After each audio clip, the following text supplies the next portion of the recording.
The gun was already pressed against Eli McCrae's temple when Bessie Shelton realized she was in love with him. She stood in the center of Caldwell's Main Street, the dust swirling around her boots, her heart hammering so loud she was certain the whole town could hear it. Harlan Voss had one thick forearm locked around Eli's throat and the barrel of a Colt revolver dug hard into the side of his head. Eli's jaw was set like granite, but his eyes, those steady, storm-gray eyes, found Bessie's across the 20 feet of sun-baked earth that separated them, and something passed between them that no amount of pride or stubbornness could deny. "You hand over the deed to that land, Miss Shelton," Harlan Voss said, his voice carrying that particular brand of cruelty that small, powerful men in the Kansas Territory had perfected by the year 1882, "or I put a bullet through the only fool in this county who's been fool enough to help you." Bessie's fingers tightened around the folded paper in her hand. The deed. Her father's land. 340 acres of black soil farmland sitting on the edge of Caldwell, Kansas, and the reason every terrible thing in the last 3 months had happened. "Don't," Eli said, his voice low and controlled even with a gun to his head. "Don't you dare give it to him, Bessie." Harlan Voss laughed. It was the laugh of a man who had never once in his life been told no by anyone who didn't immediately pay for it afterward. "The deed, Miss Shelton. Last time I'm asking kindly." But Bessie's mind had already left that street. It had gone back 3 months to the day she had stepped off the Atchison, Topeka and Santa Fe rail line in Caldwell with nothing but a carpetbag, her father's last letter, and a name on a piece of paper that read Eli McCrae, ranch hand, Drover Street. She had not known then that the name on that paper would become the most important thing in her life. She had not known that kindness could look like a sunburned man with a battered hat and calloused hands who helped a stranger find the county land office without being asked. She had not known that a hidden motive could be the thing that saved her, or that betrayal could wear the face of a man she had called neighbor. She had known none of it. And now she stood in the street with a deed in her hand, and a man she loved with a gun to his head, and she understood that every step of the last 3 months had been leading her here, to this moment, to this choice. She was not going to make the wrong one. 3 months earlier, Bessie Shelton had arrived in Caldwell, Kansas on a Tuesday morning in late August, when the heat sat on the plains like a physical weight, and the grass along the creek beds had gone the color of old straw.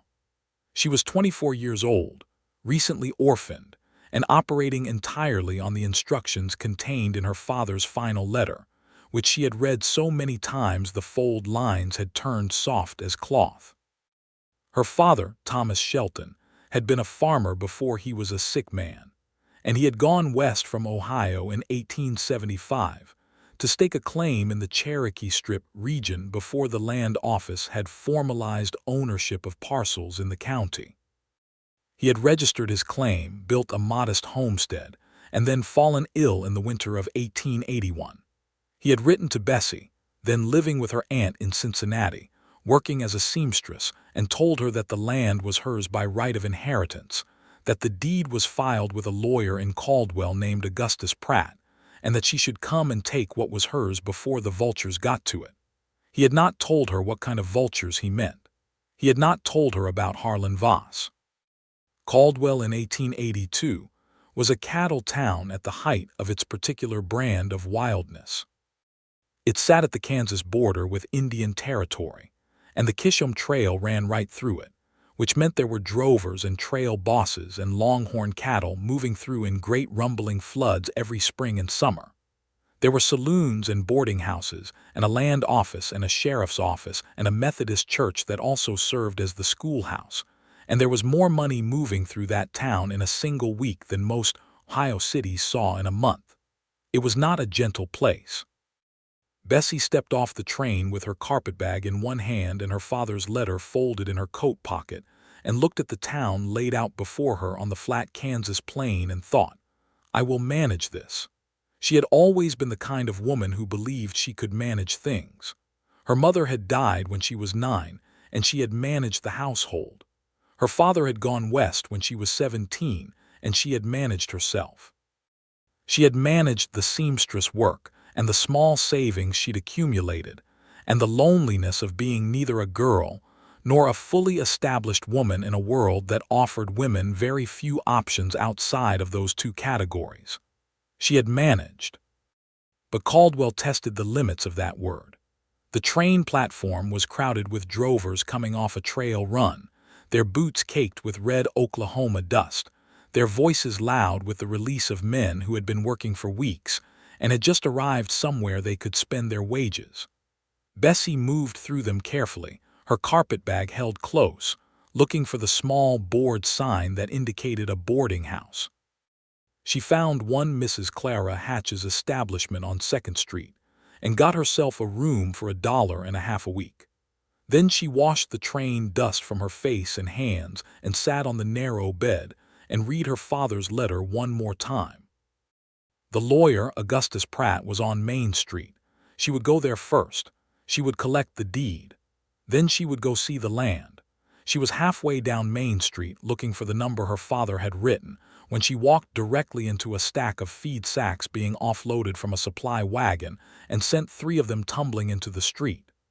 "Oh," she said, and then felt immediately foolish for saying something so inadequate. "Don't worry about it," said the man behind the wagon, already moving to collect the scattered sacks. "Wind's been pushing everything loose today anyway." She looked at him properly for the first time. He was perhaps 28, tall in the way of men who had done outdoor labor for most of their lives, with sun-darkened skin and dark brown hair under a hat that had seen considerably better days. He was dressed in the practical clothes of a working ranch hand, canvas trousers, a faded blue shirt, worn boots, and he moved with the easy, economical efficiency of someone who did not waste effort. His eyes, when he glanced up at her, were a peculiar steady gray that she would come to think of as the color of an honest sky before rain. "I'm looking for Augustus Pratt's office," she said, because it seemed more useful than apologizing again. "The lawyer." He pointed down the street without hesitation. "3rd door past the hardware store. Sign's a bit faded, but it's there." He paused, seeming to assess something. "You just off the train this morning?" He nodded as though this explained something. "Pratt's a decent man," he said, which she would later realize was his way of telling her she could trust him. "Thank you," she said. "Eli McCrae," he said, not as an introduction exactly, more as an offering. "Bessie Shelton," she said, and that was all. He went back to his feed sacks, and she went to find Augustus Pratt's office, and she did not think about him particularly for the rest of that day, because she had considerably more pressing concerns occupying her mind. Augustus Pratt was a small, careful man in his 60s with reading spectacles and ink-stained fingers, and he was visibly relieved to see her. He had the deed ready, had been holding it for 8 months since Thomas Shelton's death, and he handed it over with a gravity that suggested he understood its weight. "Your father was a good man, Miss Shelton," he said. "I want you to know that what's been happening to his land since his death is not something he would have stood for." She felt a chill that had nothing to do with temperature. "What's been happening?" Pratt folded his hands on the desk and told her about Harlan Voss. Harlan Voss was the largest landowner in the county, having arrived in Kansas in 1876 with money that nobody had asked too many questions about, and a systematic approach to acquiring land that sat between his existing holdings and the better-watered creek territory to the west. He had purchased several parcels legitimately, pressured others into selling, and in at least 2 known cases had arranged for the circumstances of ownership to become suddenly and mysteriously unclear. He had been trying for 2 years to acquire Thomas Shelton's 340 acres because it sat between 2 of his ranches and blocked his access to a water source he badly wanted. Thomas Shelton had refused to sell. Then Thomas Shelton had died, and Voss had been waiting ever since to see whether anyone would come to claim the inheritance or whether the land would revert to the county, at which point he had certain arrangements with the county commissioner that would have made acquisition straightforward. Bessie Shelton's arrival complicated those arrangements considerably. "He'll know you've come," Pratt said. "This town doesn't keep secrets well. If I were you, I would go out to the land as soon as possible, establish your presence, and make it plain that you intend to stay." She looked at the deed in her hand. 340 acres, a house her father had built. A future that existed if she was willing to fight for it. "I intend to stay," she said. She had not yet met Eli McCrae properly. That would happen the following morning. The land was 7 miles south of town, along a creek road that a hired livery horse could manage in under 2 hours. Bessie set out the next morning at 7, the deed folded carefully in the inside pocket of her coat, her carpetbag strapped behind the saddle, and rode out of Caldwell into the broad, brilliant morning of the Kansas plains. The country was beautiful in a way she had not expected. She had grown up with the green, enclosed country of Ohio, with its woodlots and creek hollows, and the sense that the land was always wrapping itself around you. The Kansas plains were the opposite, open and enormous and lit by a sky that seemed twice the size of any sky she had known, the grass running out to every horizon in waves of gold and bronze, the occasional cottonwood along the creek bottoms marking water like a green flag. She was somewhere along the 2nd mile of the creek road, admiring a hawk riding the thermals above the bluestem grass, when she heard horses behind her and turned to find a rider pulling alongside. She recognized Eli McCrae's battered hat before she recognized his face. "Miss Shelton," he said, not slowing. "You're headed out to the Shelton place." She felt a flicker of caution. This was the Wild West, and a woman alone on a back road was not in the safest of positions, and she did not yet know this man beyond his name and his directions. "I am," she said carefully. He seemed to read her caution without taking offense. "I work the Donnelly spread, 3 miles east of your father's land," he said. "I knew your father some. Not well, he kept to himself mostly, but enough to know what kind of man he was." He paused. "I heard in town last night that you'd come. Thought I'd ride out this way and make sure nobody gave you trouble on the road." "Nobody hired you to do that," she said. "No," he agreed easily. "Nobody did." She studied him for a moment. The honest sky behind him, the easy way he sat his horse, the complete absence of anything in his expression that looked like hidden motive or calculation. "Then why?" He seemed to consider the question seriously, the way a man considers something he hasn't had to put into words before. "Because you're a woman alone who just inherited land in a county where someone powerful wants that land, and because it seemed like the right thing to do." He glanced at her. "And because you knocked over my feed sacks yesterday, and I feel I owe you an even start." She laughed before she could help it. It surprised her, and apparently surprised him too, because his mouth moved in something that was not quite a smile but was in the neighborhood of one. They rode out to the Shelton land together, and she saw her inheritance for the first time with Eli McCrae sitting his horse beside her. The homestead was modest but solid. A timber-framed house her father had built, a small barn, a fenced kitchen garden that had gone wild in his absence but retained the bones of productivity, a creek running along the eastern boundary that gave the property its water.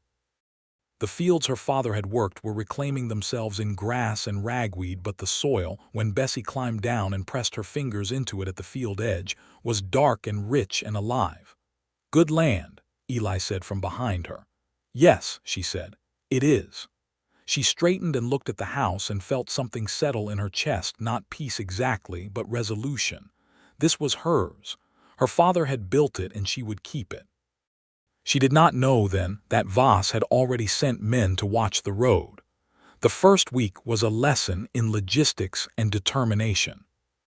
Bessie moved into the house, which needed considerable cleaning but was structurally sound, and set about making it habitable while also beginning the considerable work of understanding what she had inherited and what it would take to make it productive. She needed to repair the garden fence, assess the well, look at the roof, and decide whether she could manage the farming alone or whether she needed to hire help, which would require money she was careful about spending. Eli McCrae appeared on her third day, riding up the creek road with a roll of wire fencing tied behind his saddle. "I'm on my way to fix a fence line on the Donnelly East pasture," he said when she came to the door. "It runs along your north boundary. Thought I'd take a look at your side while I'm there and see what needs doing." She looked at the wire. "I didn't ask you to." "No," he agreed. "I can do my own fencing." "I know you can," he said. "I wasn't suggesting otherwise. I was offering to help." She stood in the doorway for a moment, evaluating the offer and the man making it. He was not pushy about it. He did not have the quality she had noticed in some men of performing helpfulness in a way that was actually a means of establishing superiority. He just sat his horse in the morning light and offered help the way a neighbor would. "The garden fence needs mending badly," she said finally. "If you have extra wire after the Donnelly job." "I'll have extra," he said. He did not smile, but something in his eyes shifted slightly. "And if you have coffee, I'll mend it today before I go back." She made the coffee on the cast iron stove her father had installed, and Eli mended the garden fence, and they sat on the porch steps in the evening light and drank the coffee without saying very much, which she found, to her surprise, entirely comfortable. She had not known until that moment that silence with another person could be comfortable. She had always filled silence with work or words. She asked him about himself carefully, the way she had learned to be careful in gathering information about people she wasn't sure of yet. He was from Missouri originally, a farming family, 3 brothers, a father who had worked himself into early age on a hardscrabble operation near Joplin. He had come west at 21, worked cattle drives up the Kisham Trail for 3 seasons, and then settled into ranch work when his back made the drive seem less appealing. He had been working the Donnelly spread for 4 years. He was 28. "You ever think about having land of your own?" she asked. He looked out at the Kansas horizon for a moment before answering. "Thinking and having are 2 different things," he said. "Takes capital to start. I'm working toward it." She nodded. She understood the arithmetic of that, wanting something and working methodically toward it rather than expecting it to arrive. It was the arithmetic she had been running herself since she was old enough to understand money. He left before dark, and she watched his horse move up the creek road until the cottonwoods swallowed him, and she thought, "That is an honest man." In her experience, honest men were neither rare nor common. They were simply worth noting when you found them. The trouble started in her second week. She came back from a trip to town to find that the fence posts along her south boundary had been pulled out of the ground, not weathered loose, not damaged by animals, but deliberately removed, the holes they'd occupied still raw in the earth. 3 of her father's survey markers had also been taken. She stood at the edge of her south field and felt cold anger move through her. She went back to town and found Augustus Pratt and told him what had happened. He looked at her over his reading spectacles with the expression of a man who had expected this. "Voss," she said. "Almost certainly," Pratt said, "though proving it is another matter. He uses men to do this kind of work and keeps himself at enough distance that there's no direct line." "What does he want exactly?" "Your land, as I told you, but more specifically, he wants you to decide that the trouble is not worth it and go back to wherever you came from." She looked at him steadily. "I didn't come all the way from Cincinnati to go back to Cincinnati." Pratt allowed himself a small, approving smile. "Then you'll need to be careful, Miss Shelton, and you'll need friends here. People who can vouch for you, who can witness things, who can help you establish that your claim is solid and that you mean to maintain it." She had one such friend. She found him at the Donnelly spread that afternoon. Eli listened to her account of the pulled fence posts and the missing survey markers with his hat in his hands and his expression growing progressively grimmer. When she finished, he was quiet for a moment. "I know those markers," he said. "I've ridden that boundary. I can testify to where they were." "I'd appreciate that," she said. He looked at her directly. "Bessie, what are you planning to do?" She liked that he had used her first name. She wasn't sure when he had started doing it. Sometime in the last week, it had become natural on both sides. "I'm planning to replant those posts myself, replace the markers, and document everything from here on. Every piece of damage, every missing thing, every incident. I'm going to build a record." He nodded slowly. "That's smart." He paused. "You shouldn't be out at that place alone at night." "I'm not inclined to leave it." "I know." He turned his hat in his hands. "There's a widow woman, Mrs. Lena Fowler, lives about a mile west on the creek road. She's been there 15 years and she has no love for Voss, who tried to buy her land at an insult of a price 3 years ago. She might be willing to have company of evenings." Bessie considered this. "Or I might just be careful."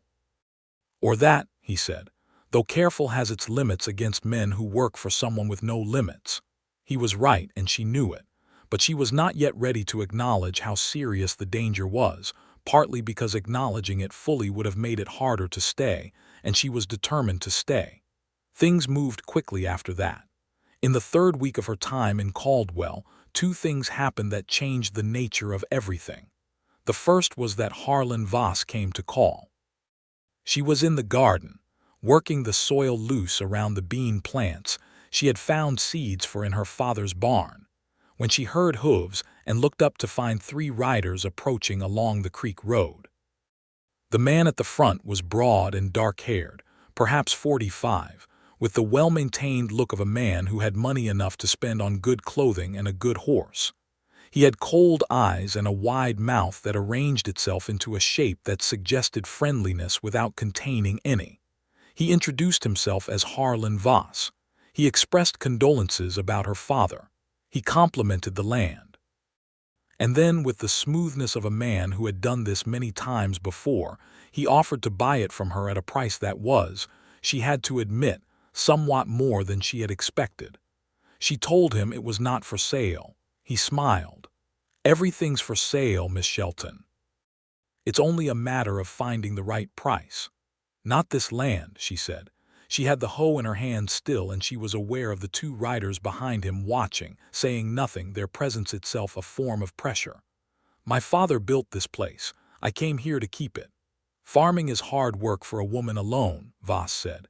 His tone had not changed. It was still pleasant, conversational, completely devoid of genuine warmth. "Particularly in a county where the winters are hard and the neighbors are spread thin. A woman alone can find herself in all manner of difficulty." It was not a threat in any language she could have quoted to the sheriff. It was something more sophisticated than a threat. It was the implication of one, the suggestion of future difficulty draped in the language of friendly concern. "I appreciate your call," she said. "Good day, Mr. Voss." He held her gaze for one more moment, assessing her, she thought, measuring the distance between her resolve and her fear. And then he touched his hat brim and turned his horse and rode away with his men, leaving a silence that felt like a held breath. She stood in the garden until they were out of sight, and then sat down on the ground between her bean rows and pressed her hands flat against the dark Kansas soil and simply breathed for a while. The second thing that happened in her 3rd week was considerably more complicated. She had gone to the Donnelly spread to return the pair of wire cutters Eli had lent her for the fence repair, and she had found him in the yard having a conversation with a man she did not recognize, a lean, weathered man with a territorial marshal's badge on his chest. The marshal was named Hugh Creddy. She hung back, not wanting to interrupt, and caught enough of what was being said to understand that the marshal was asking Eli about a series of incidents involving land disputes in the county, and that Eli was answering carefully and in full. When Creddy left, she came into the yard, and Eli looked at her with an expression she could not read. "How long were you there?" he asked. "Long enough," she said. "Is there something happening in the county beyond what's happening to me?" He hesitated. It was the first time she had seen him hesitate before speaking, and it made her pay close attention. "Voss has been at this kind of thing for 6 years, Eli said finally. 3 families that I know of have left land they should have kept because of pressure from him. There are people who want to build a case against him, a real legal case, not just stories. The marshal has been gathering testimony." She looked at him. "Were you asked to help with that before I arrived?" A beat. "Yes," she absorbed this. "Is that why you rode out to the Shelton place when you heard I'd come?" He met her eyes without flinching. Partly, he said. The marshal wanted someone to keep an eye out to make sure that if someone came to claim that land, Voss didn't get to them first. He paused. But I want you to know that's not the whole of it, not anymore. She was quiet for a long moment. She was aware of the fine edge between betrayal and honest disclosure, between hidden motive and an initial purpose that had evolved into something genuine. Not anymore, she repeated. No, he said simply. She believed him. Not because she was not naive, but because she had spent 3 weeks watching him, and there was nothing about Eli McCrae that suggested deception. His initial motive might have been to watch over the Shelton land for the marshal's purposes, but what had grown between them in the creekside conversations and the shared work and the comfortable silences was not something a man performed. It was something that happened. I appreciate you telling me, she said. I should have told you sooner. Yes, she agreed, you should have. The air between them shifted. Something that had been moving slowly, kept at a respectful distance by mutual carefulness, took one deliberate step forward. I'll understand if you'd rather I keep my distance, he said. I'd rather you keep being honest with me, she said, and keep helping with the fence. Something in his expression softened in a way she had not seen before. It made him look younger and more certain at the same time. I can do that, he said. The weeks that followed were the best of the time she had spent in Kansas. Not because they were easy, they were not. The harassment from Voss continued in various forms. A section of her north fence came down again. Someone let her cattle, the 2 shorthorn cows she had purchased from Mrs. Fowler, through the gap in the night, and she and Eli spent the better part of a long morning getting them back.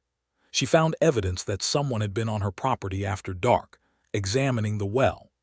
Each incident she documented carefully in a ledger she kept in the house, noting the date and the damage and any evidence she could identify. But beneath the friction and the ongoing pressure of the dispute, something else was growing. Something that did not announce itself, but accumulated the way good things often do in small moments that only reveal their significance later.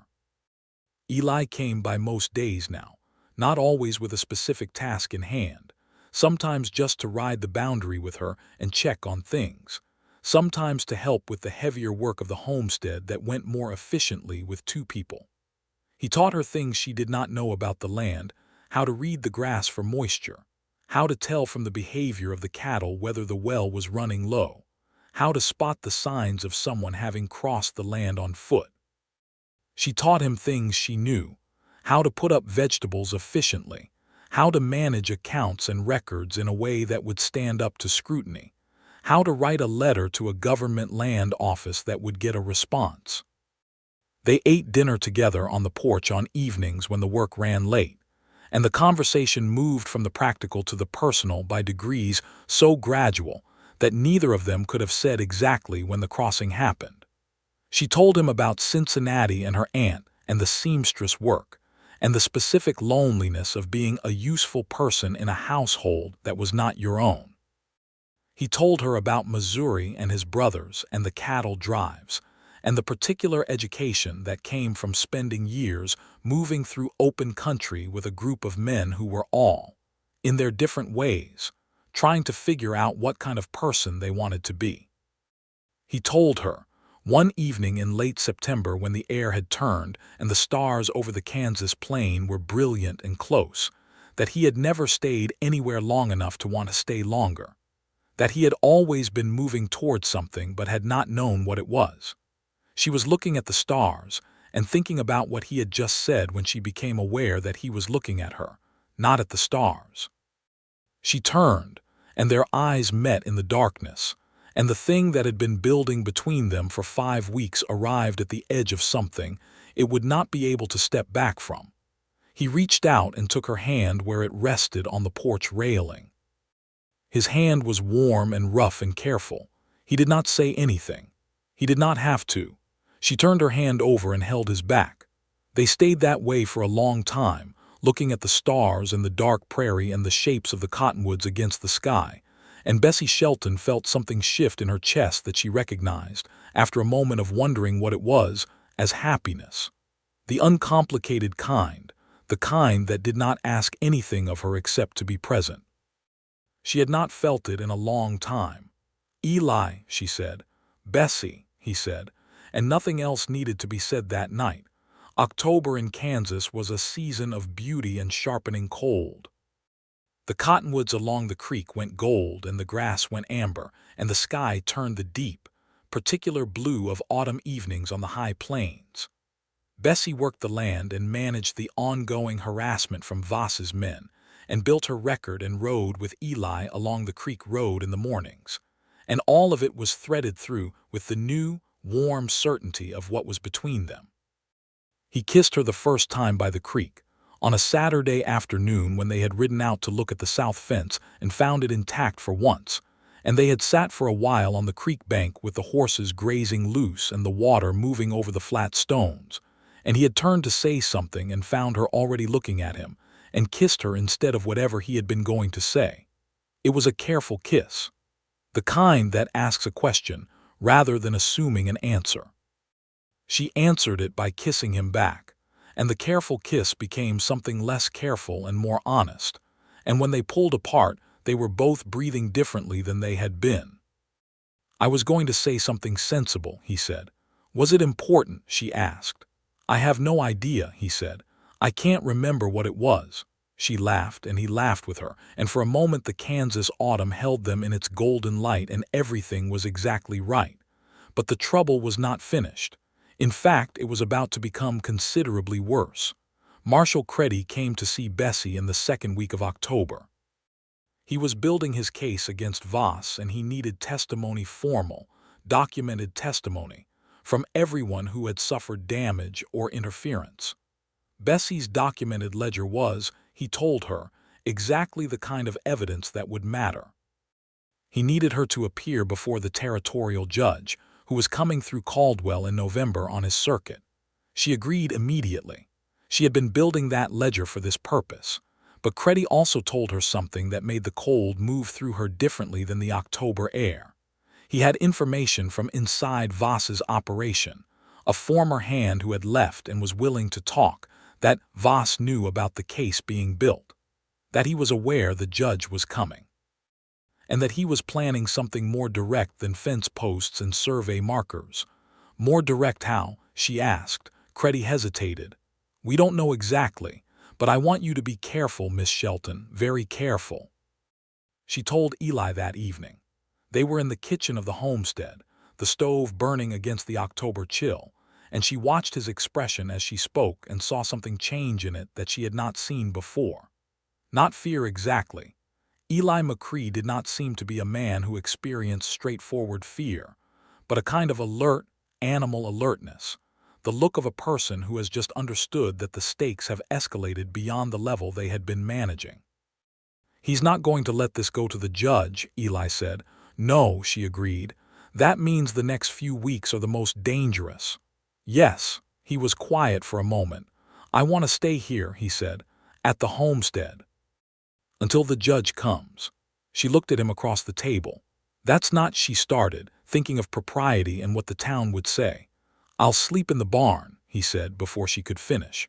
"And Mrs. Fowler can come by days if that makes it better. I just don't want you here alone." She thought about Voss's cold eyes and the way he had made threats in the language of friendly concern, and she thought about the dark prairie between the homestead and town and the weeks between now and November. "All right," she said. He moved a bedroll into the barn that night, and she lay in the house and listened to the wind off the plains and felt strangely safe. The days that followed were a particular kind of torture for two people in love who were maintaining propriety by the skin of their teeth. Eli in the barn and Bessie in the house, and both of them aware every hour of the day of the exact location of the other. They worked side by side and ate meals at the kitchen table, and talked in the evenings by the stove, and everything between them was warm and complicated and restrained.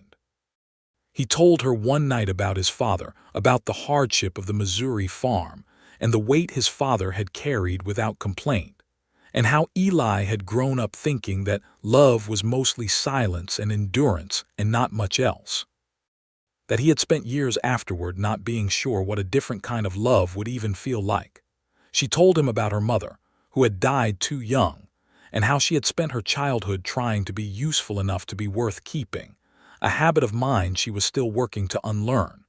That she had spent a long time believing that being loved was something you had to earn continuously, through sufficient usefulness. He looked at her across the stove light. "You don't have to earn anything from me," he said. "I need you to know that." She felt the truth of it land somewhere important. "I know," she said, and she did. On the 15th of October, Voss made his move. It did not look like a move at first. It looked like a legal challenge. A man presented himself at Pratt's office claiming to have a prior land patent on 200 acres of the Shelton property, a patent that predated Thomas Shelton's claim by a year. The patent was documented. The documentation was good. Pratt examined it with increasing alarm and sent word to Bessie immediately. She came to town with Eli and spent 2 hours in Pratt's office while he went through the documents with the meticulous attention of a man who had seen forged paperwork before and knew where to look. "It's a forgery," Pratt said finally. "A very good one, but a forgery. The date on this patent matches a period when the land office was operating under a different territorial commissioner. The form used here was not in circulation until 18 months later." Bessie felt the tightness in her chest ease slightly. "Can you prove that to the judge?" "I believe I can, but it will take time and correspondence with the Territorial Land Office in Wichita, and it needs to happen before the judge arrives." Pratt looked at her carefully. "This is a delaying tactic, Miss Shelton. He wants to muddy the waters enough that the judge can't rule cleanly in your favor." "Then we move faster than he does," she said. Eli, standing by the window, said, "He'll know the forgery didn't hold. He'll try something else." He was right.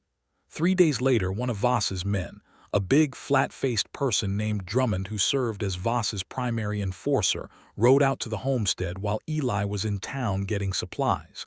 He told Bessie that Voss wanted a meeting. That Voss had an offer that would settle everything cleanly and comfortably. That she should come to the Voss ranch to hear it. She recognized the shape of this. A woman alone off her land on Voss's territory surrounded by his men. A meeting with no witnesses. "Tell Mr. Voss," she said, standing at the door of the homestead with her hand not far from the shotgun she had taken to keeping near the entrance, "that any offer he wants to make can be made in writing and delivered through Augustus Pratt." Drummond smiled in a way that did not reach his eyes. "Mr. Voss thought you might say something like that. He asked me to tell you that your situation might become uncomfortable if you continue to be uncooperative." "My situation is already uncomfortable," she said. "That seems to be the way Mr. Voss prefers it. Good day." She closed the door and leaned against it and waited until she heard the horse leave, and then she walked to the table and sat down and made herself breathe evenly for a while before she wrote in her ledger exactly what had been said and when.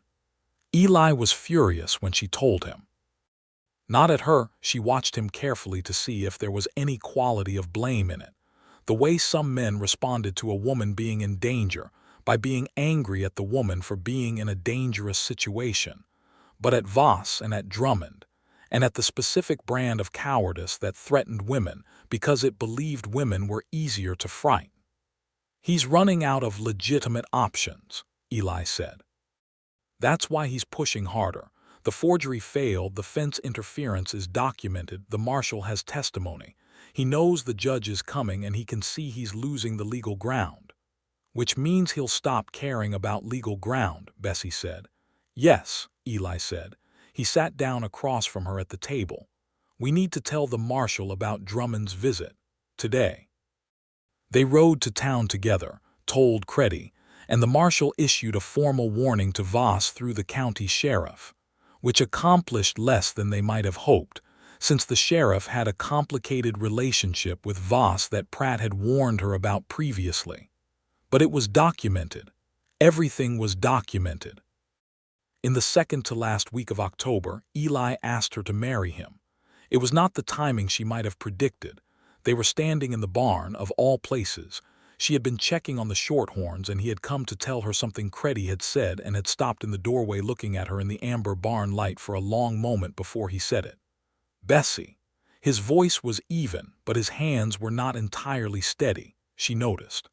"I know this is not the right time. I know there's too much happening, and I know we've known each other less than 3 months, and you have every reason to say this is too fast." He stopped, started again. "But I have been exactly certain for at least a month now, and I don't see the benefit of waiting to say what I know." She stood between the Shorthorns with hay on her coat and looked at him. "I love you," he said simply, as though it were a fact of geography. "And I'd like to spend however long we have making a life here if you'll have me." She was quiet for so long that she saw worry begin to move across his face. "I love you too," she said. "And yes." He crossed the barn in 3 strides and held her with her face against his shoulder, and she could feel his heart going hard and fast through his shirt, and the hay smell and the warm smell of him, and she thought, This is what I came to Kansas for, even though I didn't know it." They agreed to marry after the judge's visit, when the land dispute was resolved and the immediate danger was past. It seemed reasonable to put the most pressing crisis first. But crises do not wait for convenient timing. It was in the first week of November, 6 days before the judge was due to arrive in Caldwell, that everything came to its head. Eli had ridden to town on an errand for the Donnelly spread. His job was still his job, and he had been managing to maintain it around the time at the homestead, and this particular task could not be put off. He had been gone 2 hours when Drummond arrived again, this time with 2 other men, and this time he did not bother with the pretense of delivering messages.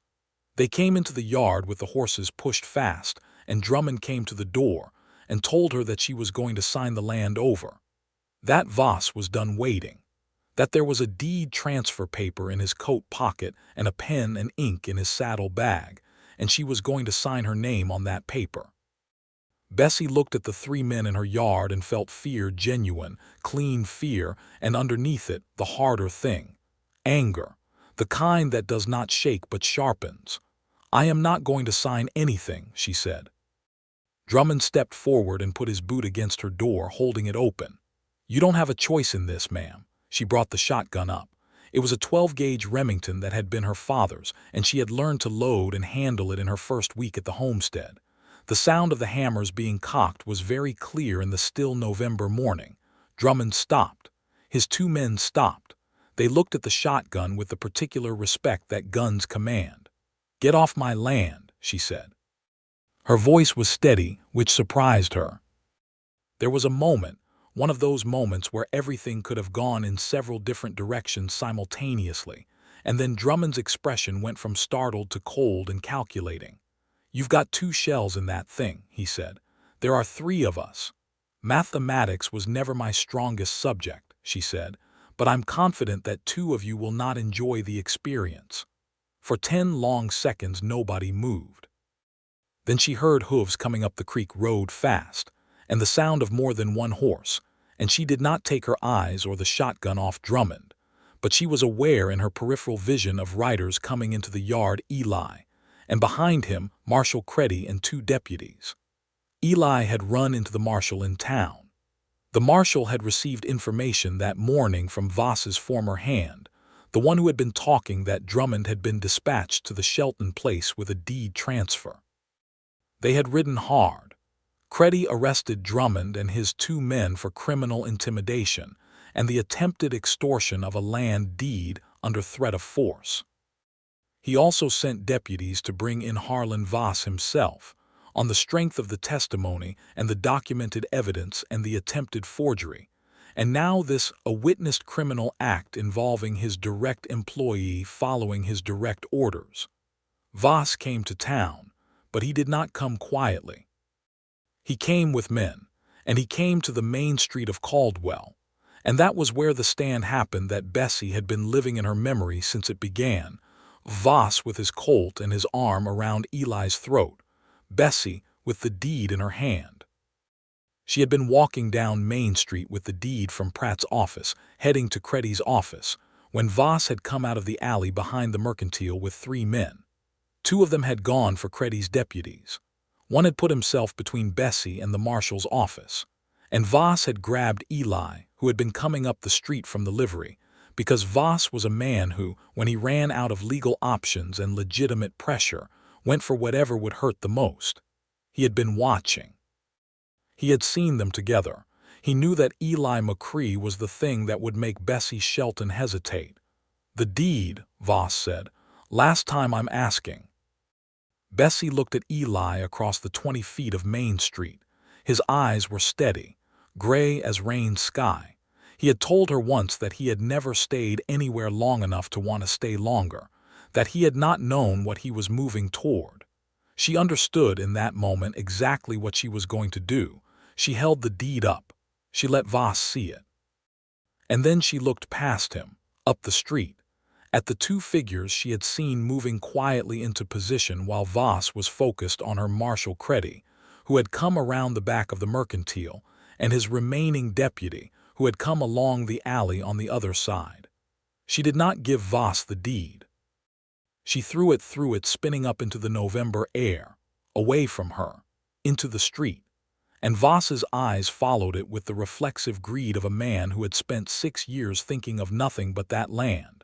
And in the half-second that his attention went to the spinning paper, Eli drove his elbow back hard into Voss's midsection and twisted out of the grip, with the efficiency of a man who had learned practical things in practical circumstances. And Creddy was on Voss before the Colt could find a target, and then it was over. The deed landed in the dust of Main Street, entirely unharmed. Eli stood in the middle of the street breathing hard and looking at her, and she walked to him and he took her face in his hands, and she felt the trembling that he was keeping out of his voice and posture vibrating just beneath the surface of his skin. "I told you not to give it to him," he said. "I didn't," she said. "You terrified me," he said. "You had a gun to your head," she said. "I think my terror outranked yours." He kissed her in the middle of Caldwell's Main Street, with the dust still settling and Marshal Creddy putting Harlan Voss in irons 30 feet away and half the town looking on. And she held onto the front of his shirt and kissed him back and did not care in the slightest about any of the watching eyes. Harlan Voss was taken into federal custody. The territorial judge arrived in Caldwell 6 days later, heard the case with Pratt's documentation and Creddy's evidence and the former hand's testimony, and ruled comprehensively in Bessie Shelton's favor. The attempted forgery added a fraud charge to Voss's account, the criminal intimidation with Drummond, the decades-long pattern of coerced land acquisition. By the time the judge was done, Voss was facing a federal indictment that would keep him occupied in courtrooms and, ultimately, in confinement for the foreseeable future. His land holdings went into the management of a trustee, and the particular shadow he had cast over that part of Sumner County began, slowly, to lift. Two of the families who had sold land to Voss under duress began legal proceedings to recover what they had lost. Bessie gave testimony in their support without being asked.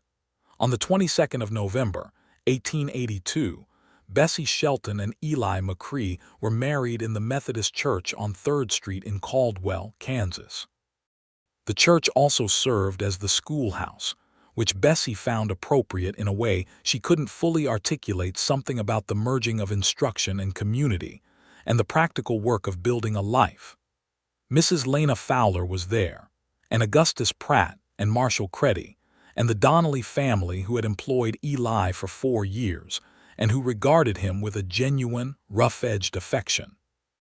Even 2 of the drovers Eli had known from his trail-driving years happened to be passing through Caldwell on their way south, and showed up at the church door in their best shirts, hats in hand, grinning.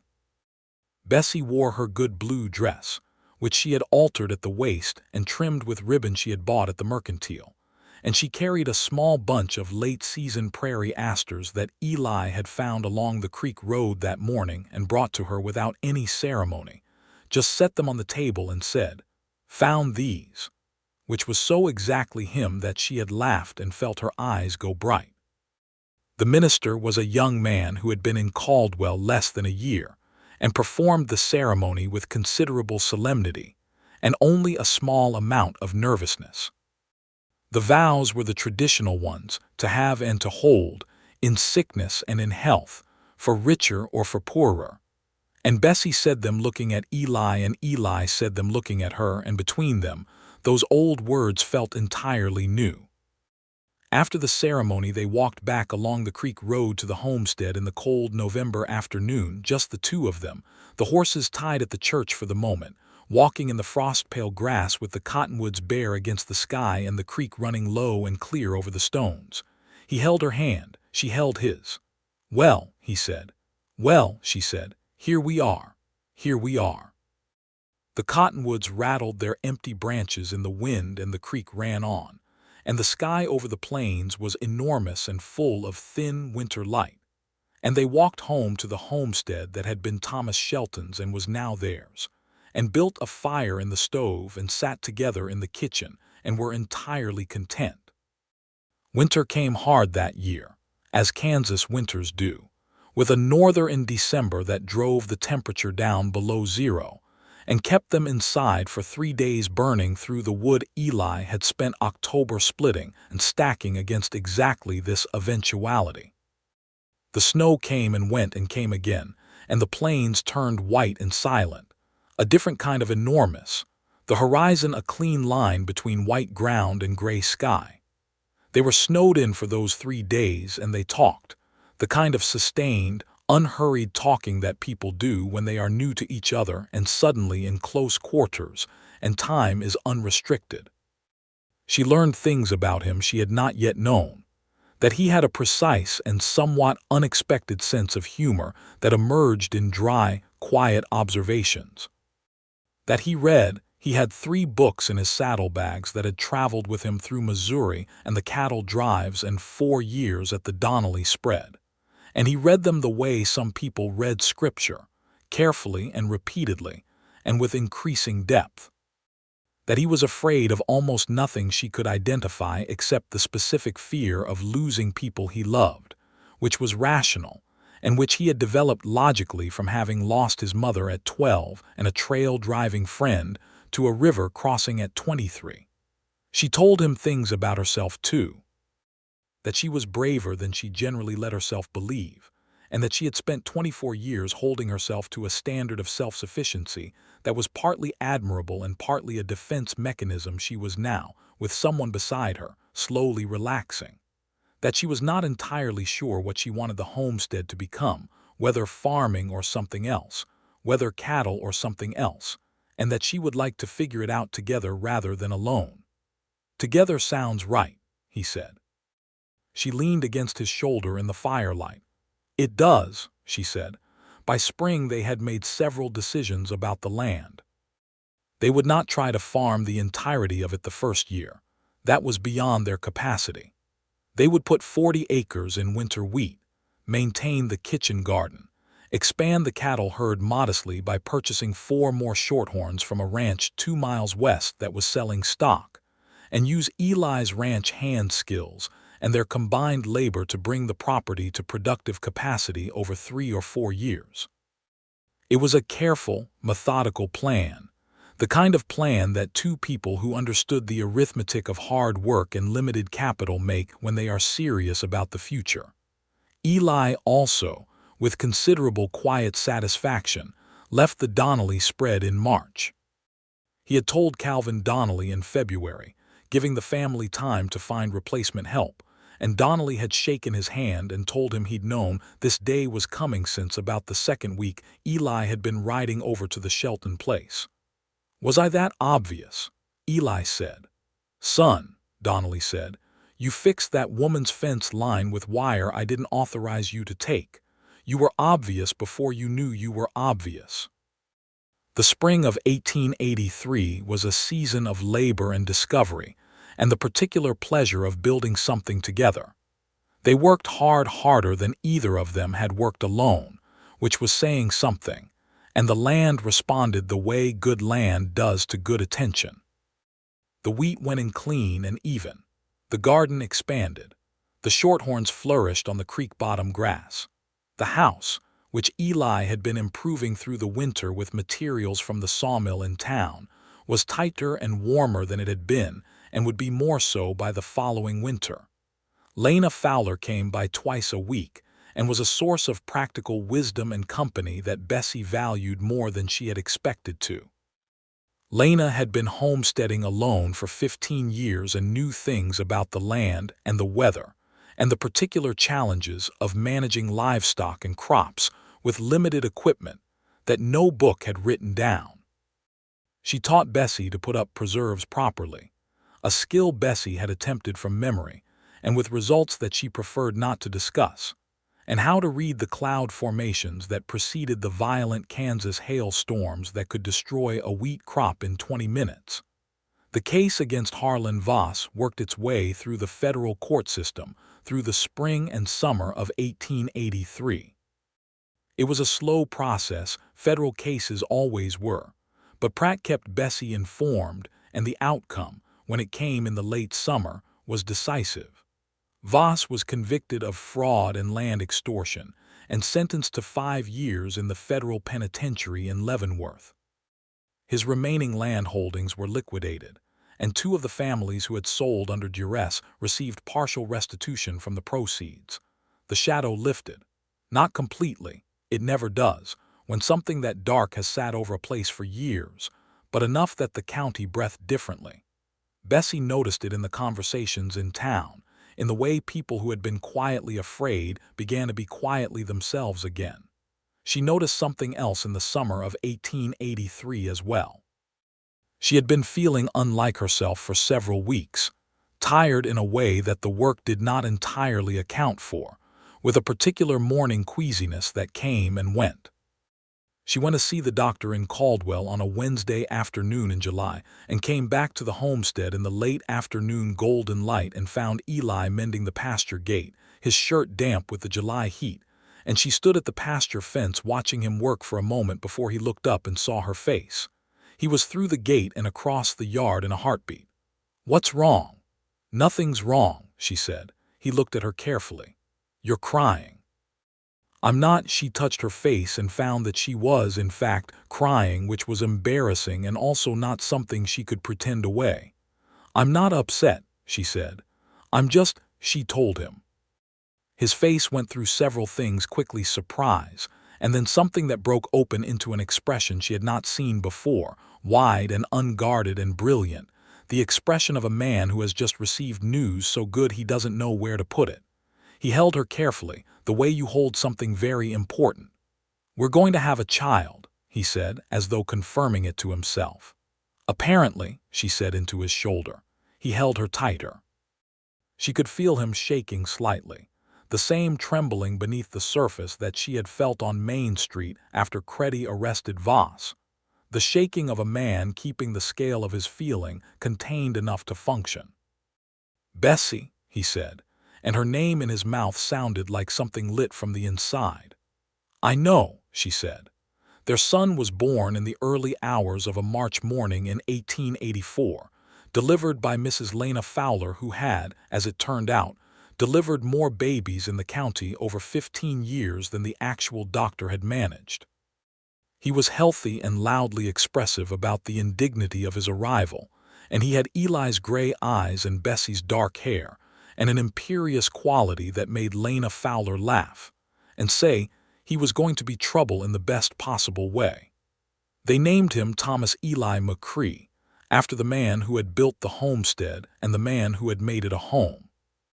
Eli held his son for the first time in the gray light of that March morning, with the prairie outside the window still winter pale, and his expression was so entirely unguarded and full that Bessie, watching him from the bed, felt her heart do something it had no adequate language for. "Hello," Eli said to his son, in the voice of a man who has just met the most important person he has ever met. "We've been waiting for you." Thomas yawned with the supreme indifference of the newborn, and Eli laughed, and Bessie watched them both and thought, "Here, this is where all of it was going."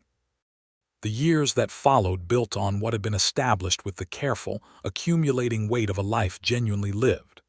The wheat harvests were good, and then very good, and then, in 1886, Exceptional. A year when the rains came right, and the crop stood tall and clean in the August fields, and Eli walked the rows with his hand trailing over the grain heads, and said very little but looked like a man who had arrived somewhere he had not known he was looking for. The cattle herd grew from 6 to 16 to 24 over 3 seasons. Eli learned the finer points of cattle management from a rancher 3 miles east who respected practical questions asked by practical people, and Bessie kept the accounts with the meticulous, organized attention she had always given to numbers, and the operation ran with the particular efficiency of a partnership in which each person knew their own strengths and trusted the others. The land dispute that had shadowed everything became history. Voss served his time, and when he came out of Leavenworth in 1888, he was a diminished man, his land gone, his influence gone, the county indifferent to him. He left Kansas and was not heard from again. The land he had accumulated through coercion was distributed through various legal proceedings, and the families who had lost property, or some portion of them, were able to recover something of what they had been cheated out of. Caldwell changed as the decade moved on. The cattle drives along the Kisham Trail diminished as the railroads extended, and the open-range era began its slow close, replaced by the fenced land and more settled agriculture that was coming to the Kansas plains. The town that had been wild and roaring in 1882 was quieter by 1887, more domestic, with a proper schoolhouse now separate from the church and a new doctor's office and a newspaper that had been running for 2 years. It was still the frontier, but the frontier was moving westward, as frontiers do, and what it left behind was a different kind of territory, not tamed exactly, but claimed. Bessie found herself part of the life of the town in ways she had not anticipated. She had organized, in the winter of 1884, while Thomas was still an infant, a small lending library, a collection of donated books and periodicals that she maintained in a corner of the church schoolhouse and made available to anyone who wanted them. It was a modest thing that became a significant thing over a few years, as the collection grew and more people used it, and it became, without any formal announcement, a gathering place for women in particular who were hungry for something beyond the daily grind of frontier life.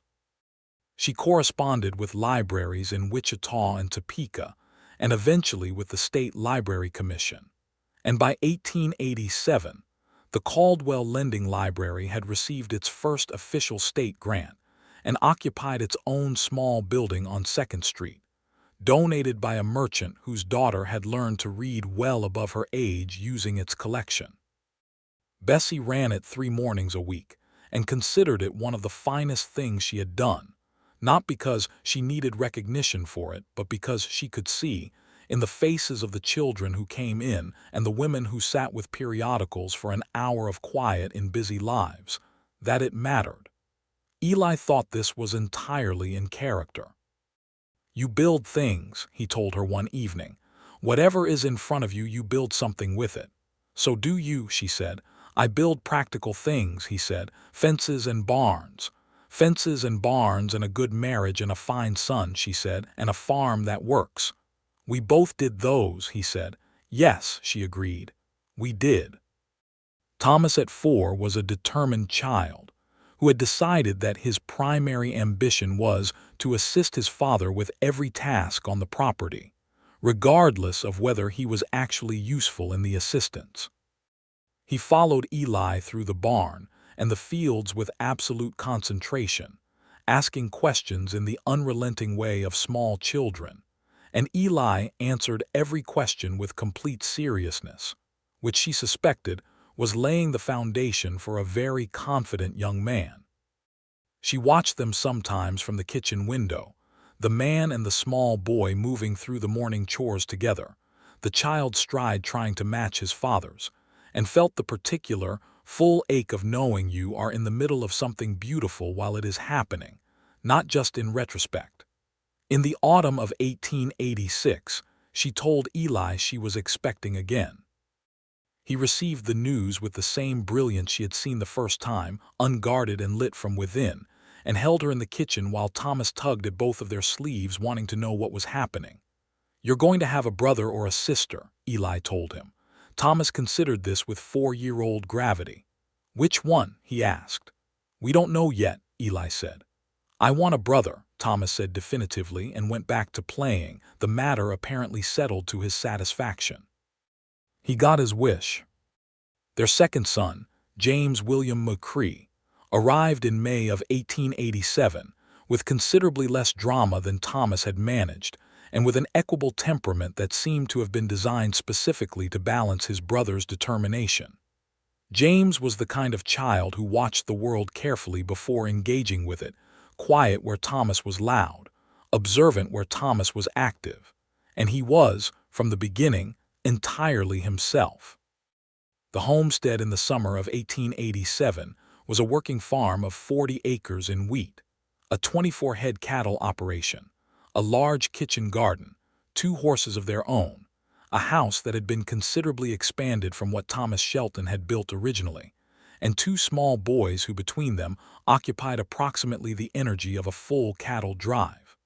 Bessie and Eli were in their 30s now, settled into the particular rhythm of a life that had found its shape, and the rhythm was good. She had not stopped being the woman who believed she could manage things, but manage had expanded its meaning for her over the years. It no longer meant doing everything alone and asking for nothing. It meant building the kind of life where the managing was shared, and the weight was divided, and the joy, which was considerable, belonged to both of them.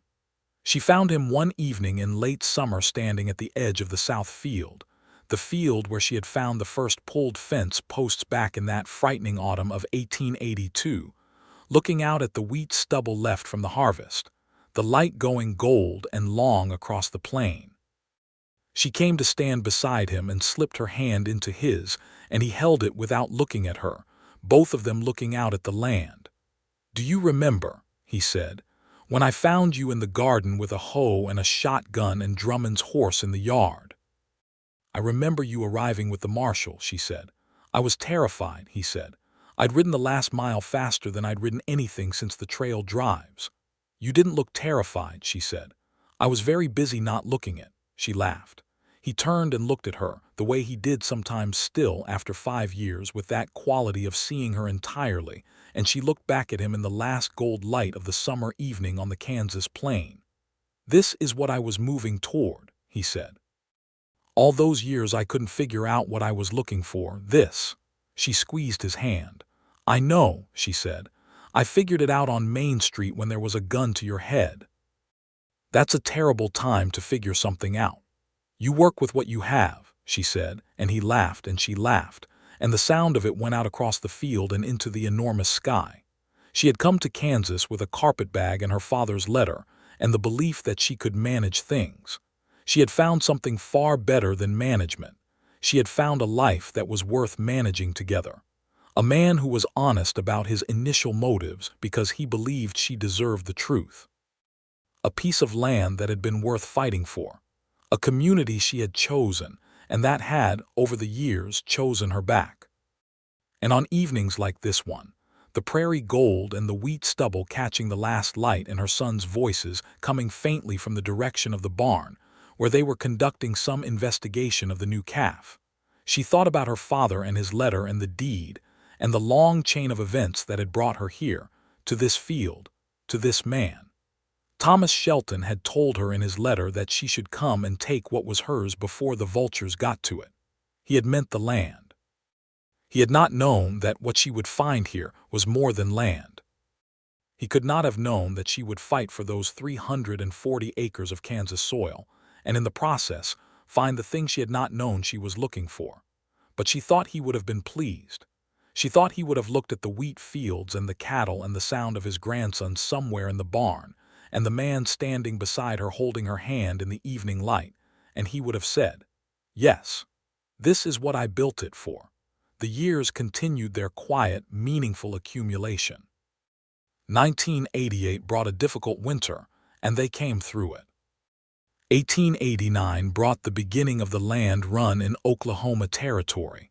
the great rush of settlement that would change the prairie landscape forever. And they watched it from their settled, established life, with the particular perspective of people who had already fought and won their land battle, who already knew what it cost and what it was worth. Thomas, at 9, was reading from the library books his mother brought home and asking questions about history and mathematics that suggested, to Bessie's quiet pride, a mind that was going to go considerably further than the limits of their immediate circumstances. She began to think about what education beyond the Caldwell schoolhouse might look like, and wrote letters to the State Teachers Association with her characteristic methodical approach. James, at 7, had revealed an unexpected gift for working with the cattle, a patience and physical intuition that Eli recognized and encouraged, and which the Shorthorns responded to in the particular way that cattle respond to someone who genuinely understands them. At Christmas of 1889 they had dinner at the homestead. Their homestead, the expanded house warm with the stove and the lamplight and the smell of the meal Bessie had been preparing since morning, with Lena Fowler and Augustus Pratt and the Donnelly family and Marshall Creddy, who had been stationed in Caldwell for 7 years now and showed no particular interest in leaving. It was a loud, warm dinner with the boys at one end of the table and the adults at the other, and conversation going in 3 directions at once, and Bessie's good china on the table. China she had ordered from a catalog in the 2nd year, when the farm had been showing enough profit to allow for it. At some point in the evening, after the meal and while the adults had coffee, and the boys had been excused to the other room to wage whatever campaign they were planning, Eli caught her eye across the table, and she saw in his expression the same thing she had been feeling all evening, the warm, grateful, slightly overwhelmed quality of a person sitting in the middle of something they had built and finding it sufficient. More than sufficient. Abundant. She raised her coffee cup slightly in his direction, a private toast. He raised his in return, his mouth moving in the small, certain smile that she knew better than she knew almost anything else in the world. The decade closed and the new one opened, and the frontier that had been wild in 1882 was something different by 1890, more settled, more complex, its wildness not entirely gone but transmuted into the ordinary difficulties of an established agricultural life. The cattle trails were mostly memory. The land disputes of the Voss era were legal history. The town of Caldwell had a proper newspaper and a hotel and a schoolhouse with a real teacher and a lending library on 2nd Street that had, in the fall of 1889, been formally incorporated as the Caldwell Public Library with a small but real operating budget. Bessie McCrae, she had been Bessie McCrae for 7 years now, and the name fit her as completely as anything she had ever worn stood in the small library building on the afternoon of its formal incorporation, and thought about the woman who had arrived at the Caldwell train station with a carpetbag and her father's letter in 1882, frightened and determined in equal measure, and did not entirely recognize her as someone separate from who she was now. The determination had remained. The fear had been replaced by something more useful, a clear-eyed understanding of what things cost and what they were worth, and the confidence that came from having paid costs and received worth and found the transaction fair. She walked home from the library in the autumn afternoon and came in through the back door of the homestead, and found Eli at the kitchen table with Thomas, both of them bent over a mathematics problem in a school book, Eli's finger tracing the figures on the page while Thomas frowned in concentration. James was outside with the cattle. She could see him through the window in the near pasture, moving among the Shorthorns with the unhurried ease of a natural stockman. She stood in the kitchen doorway for a moment just watching. Eli looked up and saw her. "How'd it go?" he asked.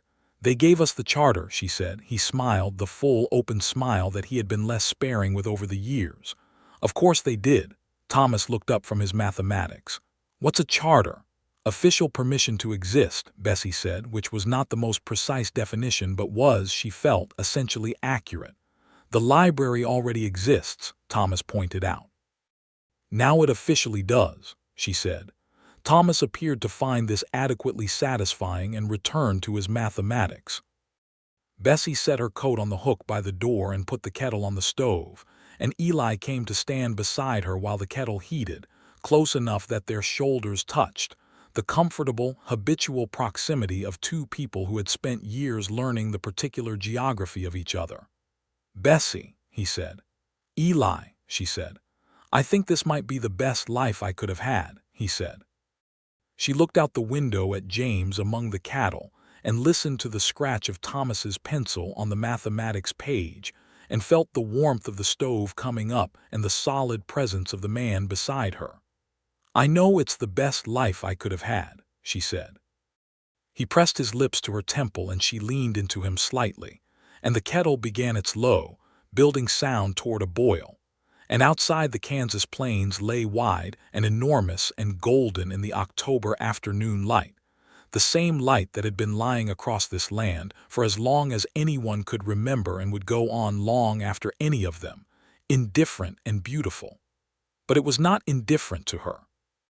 This land, her father's land, her land, their land, had been the stage for everything that mattered.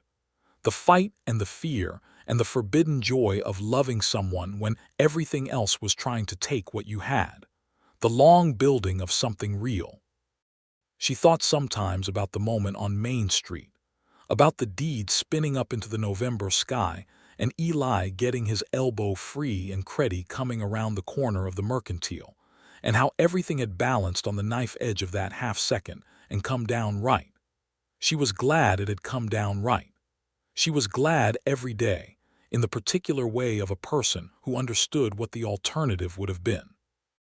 Late in the autumn of 1890, Bessie discovered she was expecting their third child.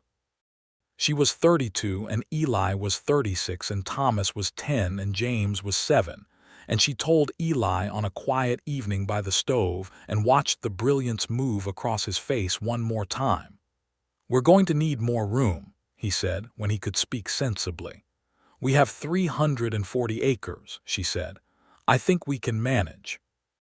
He held her and she held him, and outside the wind moved across the Kansas plains as it always had, with the absolute freedom of things that have no one to answer to. Their daughter was born in June of 1891, a daughter this time, with Eli's gray eyes and Bessie's determination, and a quality of absolute certainty about what she wanted from the first moments that made everyone who met her understand immediately that she was going to be considerable. They named her Clara, after Mrs. Fowler, who had delivered all three of them and who cried openly and without apology when she heard the name. Thomas and James received their sister with the full range of responses available to boys of 10 and 8, Thomas with a studied older child coolness that dissolved entirely the first time she looked at him, James with straightforward delight and the immediate practical question of when she would be old enough to help with the cattle. Eli held his daughter on the morning after her birth with the same unguarded expression he had worn holding Thomas and then James, as if every time was the first time and the astonishment of it never diminished. Bessie watched him from the bed with the exhaustion that followed labor and the warmth that followed everything else and thought, this man. This particular, honest, good-handed, steady-eyed man. She had found him by knocking over his feed sacks. She had fallen in love with him between fence posts and creek bank conversations and the shared work of a threatened homestead. She had married him in the Methodist church with prairie asters in her hand and her good blue dress and the whole improbable, earned thing laid out before them like that enormous Kansas sky. And here they were, a decade on, and here they were. The homestead in the autumn of 1892 was a different thing than what Thomas Shelton had built, larger, more established, the fields producing reliably, the cattle herd at 30 now, the house warm with the work of two people who had spent a decade improving it. Clara was 1 year old and learning to walk with the focused concentration of the very young, holding onto furniture and then, increasingly, letting go. Thomas was in his last year at the Caldwell schoolhouse, and thinking about what came next in ways that made Bessie write more letters to the State Education Commission. James was 12 and had begun, with Eli's blessing and guidance, to take actual responsibility for the cattle operation, not just helping but managing, making the daily decisions about grazing rotation and health and feed. They rode the land together one afternoon, Eli and Bessie, the way they had from the very beginning along the creek road and out to the south field and back around the north boundary where the fence ran straight and good, the wire that had been their first shared work now replaced twice over with better. The Kansas afternoon was wide and blue, the grass going bronze in the October light, the cottonwoods along the creek gold. "Do you remember that first ride?" he asked. "From town the day after you arrived. You appeared behind me on the road," she said. "I wasn't sure whether to trust you." "Wise of you," he said. "In general, not in my specific case." "No," she agreed. "Not in your specific case." They rode the boundary fence in the afternoon light, the horses moving at an easy walk, and she looked at the land, every acre of it known to her now, familiar as her own face, and felt the uncomplicated, deep satisfaction of a life that had been worth every cost. "Eli," she said. "Bessie," he said. "Thank you for riding out to check on me that first day." He glanced at her. "The marshal asked me to." "I know," she said. "And then you kept coming back." "I kept coming back," he confirmed. He paused. "Best thing I ever did." She reached out across the distance between their horses and he met her hand with his, and they rode the last quarter-mile of the south fence line hand in hand, which required some management given the horses but was managed, because they were people who managed things, and who managed them better together than they ever had alone.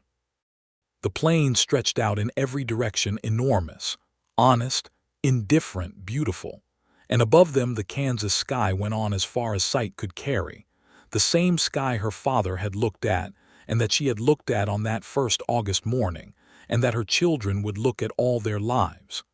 The sky that was the color of Eli McCrae's eyes. She had come to Kansas for 340 acres of her father's land. She had found a home, a fight, a friend, a husband, a family, and a future that ran out as wide and full as the plain itself. She had found, most improbably and most certainly, the answer to the question she had not known she was asking. The creek ran along its eastern boundary over the flat stones. The cottonwoods rattled in the October wind. The cattle moved in the south pasture, James somewhere among them doing what he was born to do. Smoke went up from the homestead chimney, Thomas starting the supper fire the way he had learned to, responsible and capable. Clara would be with Lena Fowler this afternoon, being spoiled comprehensively. And Bessie McCrae rode her land in the last gold of the afternoon with her husband's hand in hers, and was, entirely and without reservation, home.